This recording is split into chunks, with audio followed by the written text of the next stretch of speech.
नमस्कार प्रणाम, हम छी जूली झा और आइ एकटा बड़ा ही सुंदर मिथिलांचलक पारंपरिक विषहर के गीत सुनाबक लेल जा रहल छी। आबऽ वाला पाबनि मधुश्रावणी पंचमी, नवविवाहिता सब ई पाबनि के पूजै छथिन और खूब मोन से पूजै छथिन। आओ सुनाबी हुनका सब लेल स्पेशली ई गीत। आओ सुनाबी, नीक लागे तो हमार page Julie Jha Maithili singer page के फॉलो जरूर करी, लाइक करी, शेयर करी, कमेंट करी। आओ सुनाबी सुंदर संगीत। कहाँ तोर आसन बासन, कहाँ तोर बास, माहे कहाँ तोर बास, राम का कर तू पाँचो बेटी, किए तोर नाम, राम का कर तू पाँचो बेटी, किए तोर नाम।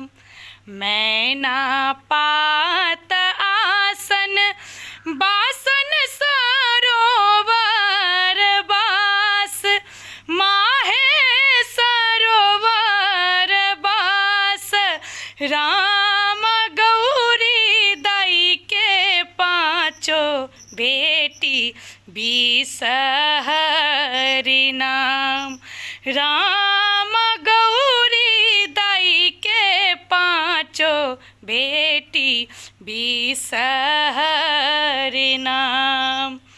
नाओ देर मलहा भैया रूपे करुआर, रामा रूपे करुआर, रामा बिसहर जेती मृत्यु भवन, हेतन अति काल, रामा बिसहर जेती मृत्यु भवन, हुइए अति काल।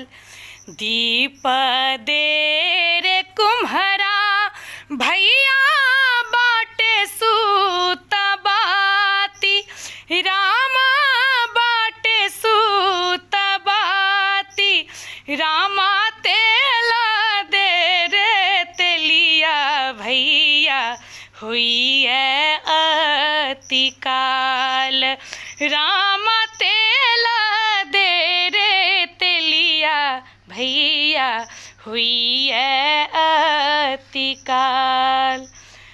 भनहि विद्यापति बिसहरि नाम, सुनु बिसहरि नाम, रामा सदाए दहीन रहु, जूनी रहु बाम, रामा सदाए दहीन रहु, जूनी रहु बाम, राम गौरी दाई के पाँचो बेटी, बिसहरि नाम। धन्यवाद।